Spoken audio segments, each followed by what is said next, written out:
नमस्कार, आप देख रहे हैं न्यूज 18। मैं हूं आपके साथ मेनका चौधरी। और यूपी में ऑक्सीजन सप्लाई में कहीं कोई दिक्कत ना हो, इसे लेकर योगी सरकार लगातार इंतजाम कर रही है। सीएम के निर्देश पर हर जिले में ऑक्सीजन की आपूर्ति की जा रही है। और इसी कड़ी में पश्चिम बंगाल के दुर्गापुर से चली ऑक्सीजन एक्सप्रेस ट्रेन गोरखपुर के नकहा स्टेशन पहुंची और इस ट्रेन के जरिए गोरखपुर को 2 टैंकरों से 40 metric tonne liquid oxygen, medical oxygen की आपूर्ति हुई है। इसका इस्तेमाल गोरखपुर के साथ ही आसपास के जिलों के कोविड अस्पतालों में भी किया जा सकेगा। केवल गोरखपुर के नहीं है, आसपास 15 जनपद का आपूर्ति इसी से आराम से हो जाएगी। अब इस समय में हम लोग ऑक्सीजन सरप्लस में है, यानी कम से कम एक सप्ताह का कितने ऑक्सीजन का खपत है, अधिकतम बेड संख्या के हिसाब से हमारा पास पर्याप्त मात्रा में अवेलेबल है। गोरखपुर अकेले गोरखपुर का आच्छादित नहीं करता है, आसपास का पूरा पूर्वांचल इलाका का सप्लाई करता है। उसी के हिसाब से पहले से जो यहाँ कितने प्लांट बंद था उसको भी एक्टिवेट करा दिया। आज गोरखपुर में पहली ऑक्सीजन एक्सप्रेस ट्रेन गोरखपुर क्षेत्र के नकहा जंगल स्टेशन पर पहुंचाई गई। इस ट्रेन में कुल 2 कंटेनर हैं, जिसके माध्यम से 40 metric tonne liquid medical oxygen लाया गया है। इस ऑक्सीजन एक्सप्रेस के यहाँ पहुंचने से इस क्षेत्र के लोगों को काफी सहूलियत होगी।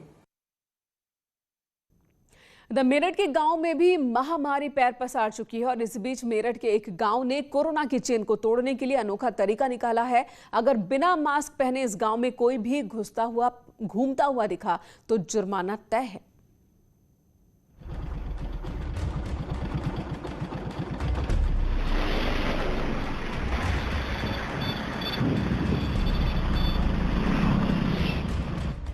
यह है मेरठ का मटोर गांव। इस गांव में कोविड वायरस से कई लोग पीड़ित हो चुके हैं, इसलिए गांव वालों ने अपने गांव में लॉकडाउन की घोषणा कर दी है।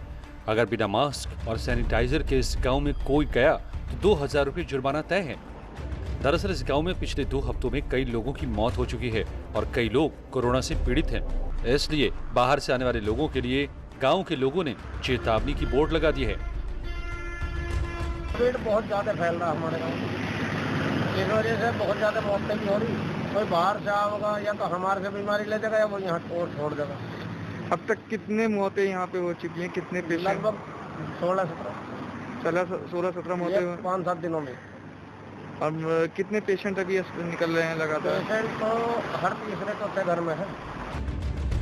5 दिन पहले तक इस गांव में किसी के आने जाने पर रोक नहीं थी।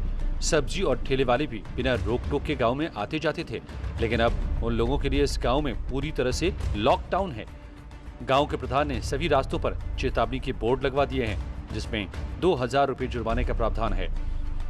बोर्ड पर लिखा गया है जो बाहरी आदमी आएगा तो 2000 रुपये जुर्माना करा जाएगा। गाँव में अभी 1.5-2 हफ्ते में 15-16 हफ्ते हो गई हैं और इसमें जवान लड़के गए हैं, कई लेडीज गई हैं जिनके पेट में बच्चे थे। 2 लेडीज तो वे भी मरी हैं जवान। और फिर सबने सलाह करके गांव के प्रधान वगैरह ने सबने सलाह करी, फिर ये बोर्ड लगवाया इन्होंने। मटोर गांव के अनोखे लॉकडाउन से बाकी गांव वाले भी सीख ले रहे हैं, साथ ही मटोर गांव की सख्ती की तारीफ भी कर रहे हैं। न्यूज 18 के लिए मेरठ से उमेश श्रीवास्तव की रिपोर्ट।